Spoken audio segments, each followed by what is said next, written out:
तर आज मी केला आहे गाजरचा हलवा, बिलकुल झटपट बनणारा। कोणी जर आपल्या घरी वेळेवर पाहुणे आले की सगळ्यांचाच प्रश्न आहे की गाजर किसत बसा, खूप कंटाळा येतो। मग अशा वेळेस काय करायचं?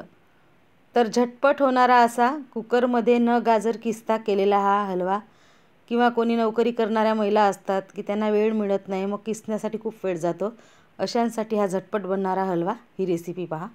तर त्याच्यासाठी मी छान 1 किलो गाजर घेतले आहे, लाल बुंद असे हिवाळ्यात मिळणारे। ते धुवून घेतले आणि छिलून घेतले, त्याच्या त्या शिरा वगैरे असतात त्या पूर्ण काढून घेतल्या आणि त्याचं मागचं आणि पुढचं टोक दोन्ही काढून घेतले। आणि कुकरमध्ये गाजरचे तुकडे टाकून अगदी अर्धा कप एवढं दूध त्याच्यामध्ये टाकून कुकरला 4 शिट्या येऊ द्यायच्या, मीडियम म्हणजे मोठ्या जाळीवरतीच। आणि कुकर एकदम थंड झाल्यानंतरच उघडायचं, सिटी म्हणजे उचलून किंवा गरम गरम कुकर उघडायचा नाही। तर छान थंड व्यवस्थित झाल्यानंतर पूर्ण मी कुकर खोलून घेतलं आणि पूर्ण गाजर हे छान मॅश करून घेतलं व्यवस्थित। तर पाहू शकता इथे काही जास्त थोडंसं दूध टाकल्यामुळे असं खूप पाणी पण नाही सुटलं आहे।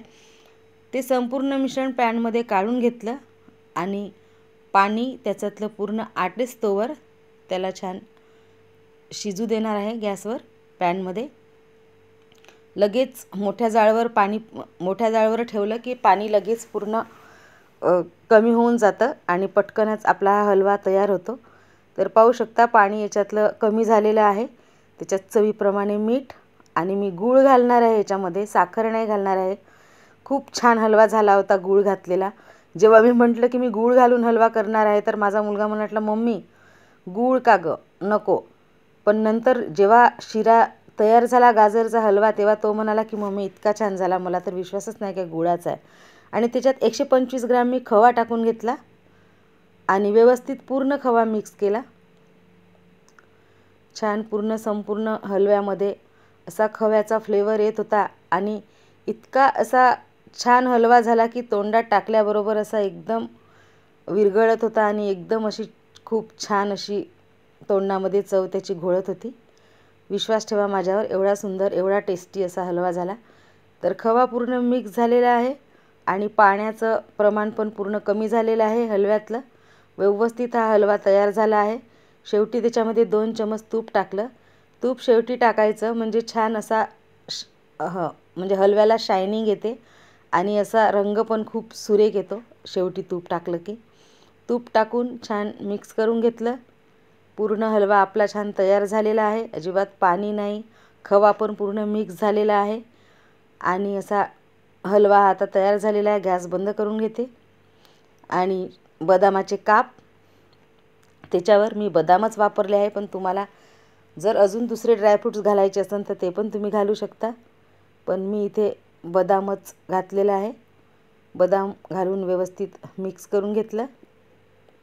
हलवा हा आता आपला तयार आहे। खूप छान असा टेस्टी हलवा तयार झालेला आहे। शेवटी विलायची जायफळची पावडर टाकून घेतली आणि हलवा हा खाण्यासाठी तयार आहे। तुमचे पाहुणे पण खुश होतील आणि झटपट असा हा हलवा तयार करा तुम्ही। आता हलवा सर्विंग बाउलमध्ये मी काढून घेते मस्तपैकी। त्याच्यावर गार्निशिंगसाठी बदामाचे काप। तर हा हलवा तयार झालेला आहे। दिसायला सुद्धा जेवढा छान दिसत आहे तेवढाच चवीला पण खूप छान, असा बिलकुल वाटत नव्हतं की गूळ घालून हा हलवा केलेला आहे। डायटिशियन जे लोक आहे, शुगरचे पेशंट ज्यांना साखर चालत नाही त्यांच्यासाठी खूप छान आहे। तर अशाच नवनवीन रेसिपीसाठी माझ्या यूट्यूब पेजला सबस्क्राईब करायला विसरू नका, फेसबुक पेजला फॉलो करा आणि पुन्हा भेटू नवीन व्हिडिओसोबत। थँक्यू।